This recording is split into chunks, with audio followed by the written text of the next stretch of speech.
منگنی کسے کہتے ہیں؟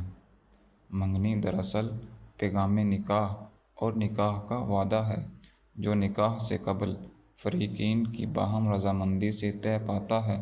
اگر یہ نہ بھی ہو تو کوئی حرج نہیں، تاہم آج کل نکاح کے لیے لڑکی لڑکے کے انتخاب کے بعد منگنی ایک باقاعدہ رسم کی شکل اختیار کر چکی ہے اور اسے شادی کا لازمی جزو سمجھا جانے لگا ہے۔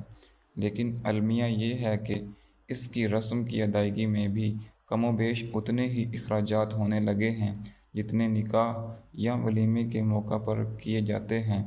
لہٰذا نکاح کی غرض سے انتخاب زوجین کے بعد وعدہ نکاح تک منگنی کا عمل درست اور احسن ہے، کیونکہ اس دوران فریقین کو ایک دوسرے کا مزاج سمجھنے کا موقع بھی مل جاتا ہے، لیکن اسے نہایت سادگی سے ادا کیا جانا چاہیے اور اس رسم کی آڑ میں بیجا فضول خرچی کسی صورت بھی جائز نہیں۔ یہ محض نمود و نمائش وقت اور پیسے کا ضیاع ہے۔ کیا بلا اجازت کسی کی منگنی پر منگنی کرنا جائز ہے؟ جی نہیں، بلا اجازت کسی کی منگنی پر منگنی کرنا جائز نہیں ہے۔ حدیث مبارکہ میں اس کی ممانعت آئی ہے۔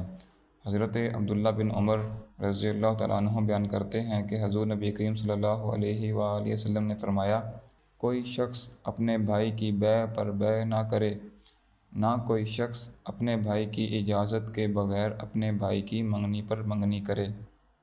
اگر کسی شخص نے منگنی پر منگنی کر کے نکاح کر لیا تو کیا اس کا نکاح ہو گیا؟ جی ہاں، اگر کسی شخص نے منگنی پر منگنی کے ذریعے نکاح کر لیا تو اس کا نکاح صحیح ہوگا، تاہم ایسا کرنے والا گنہگار ہوگا، کیونکہ ائمہ کرام کا اس پر اتفاق ہے کہ جب منگنی کرنے والے کا پیغام صراحتاً منظور کر لیا جائے اور وہ اس رشتے کو ترک نہ کرے تو اب کسی اور شخص کے لیے پیغام نکاح دینا جائز نہیں ہے۔ کیا پیدائش کے وقت یا بچپن میں کی گئی منگنی کو اولاد بالغ ہونے پر توڑ سکتی ہے؟ پیدائش کے وقت یا بچپن میں کی گئی منگنی کو اولاد بالغ ہونے کے بعد توڑ سکتی ہے، کیونکہ منگنی عہد نکاح ہوتا ہے، عقد نکاح نہیں۔ لہٰذا اولاد کو اگر رشتہ پسند نہیں تو وہ اسے ختم کرنے کی حقدار ہے۔ اس سلسلے میں ضروری ہے کہ والدین بچپن میں بچوں کی منگنی کرنے سے گریز کریں، کیونکہ جو والدین پیدائش کے وقت بچوں کی منگنی کر دیتے ہیں ان کے نتائج بسا اوقات الا ماشاء اللہ ناچاکی کی صورت میں سامنے آتے ہیں۔ والدین رشتہ ضرور کریں مگر بچوں کی رضامندی سے۔ اگر بچوں کی رائے غلط ہے تو دلیل اور محبت سے ان کو اپنے حسن انتخاب کا قائل کریں اور ان پر زبردستی کا فیصلہ مسلط نہ کریں۔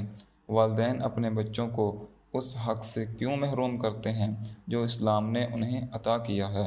اگر اس بات پر سنجیدگی سے غور کیا جائے اور اس پر ہر ممکن عمل کیا جائے تو ناکام شادیوں کا بڑی حد تک ازالہ کیا جا سکتا ہے۔